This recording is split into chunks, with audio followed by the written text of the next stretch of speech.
Dear students, let us discuss now the practical applications of principle of conservation of linear momentum, and the most important is recoiling of gun. Recoiling of gun. You must have observed this whenever any soldier or anyone who is shooting with the help of gun. In that case, as he fired, the gun will give a back jerk to his shoulder, right? So why this would have happened, now we will study about it.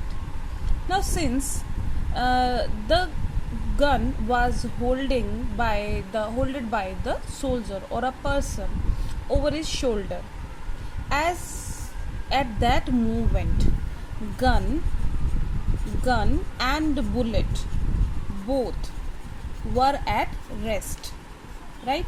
Since both were at rest, it means the initial momentum of the system having gun and bullet is zero. Momentum is zero. Since both are at rest, velocity is zero, so momentum mv is equal to 0. Now according to the conservation of momentum, the initial momentum should be equal to the final momentum. Then only we can say that momentum is conserved, right? Now as soon as the bullet is fired, right, in that case, let us consider m1 is the mass of the gun and v1 is the velocity of the gun, and m2 is the mass of the bullet and v2 is the velocity of bullet, right?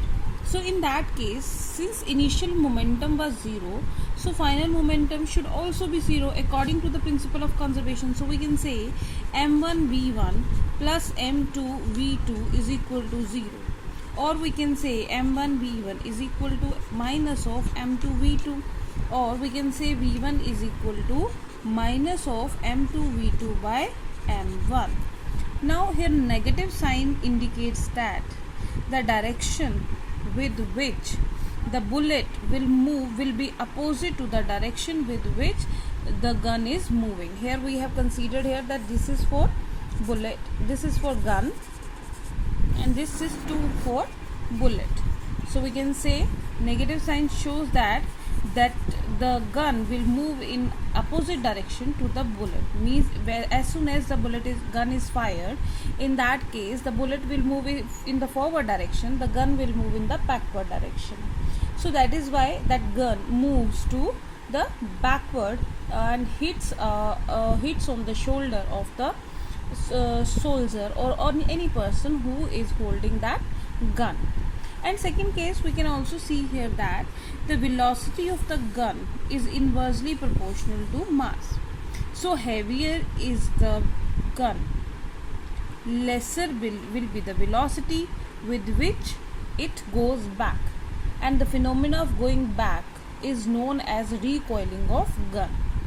So that is why sometimes it is observed, sometimes we can't say sometimes, actually it is observed that a soldier or a person is holding the gun by supporting the gun at his shoulder, so that at that moment that gun and that shoulder becomes one system. So mass at that moment becomes greater than if we just hold a gun like this, right? In that case it will get back jerk. But if we take a support over of the shoulder, in that case the mass of the gun and the mass of the body, right, both becomes a system, mass increases, so velocity decreases. That is why in that case the jerk is smaller, or we can say there will be smaller recoiling, and this is vice versa. So if mass is smaller, there will be greater recoiling. So this question always being asked that why a soldier, or why we should hold the gun by holding it tightly to the shoulder, right? Similarly, we can take the example of rockets and jet planes. Rockets and jet planes. In that cases, we know that in case of rocket also, if we see that the gases burns and goes out in the downward direction.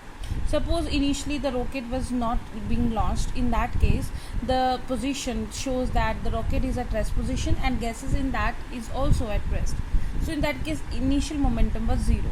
Now final momentum should also be zero in that case if the gases are moving downward direction having some momentum, so rocket will move with the equal momentum in upward direction, so overall momentum of the system is zero. Another example we can have when a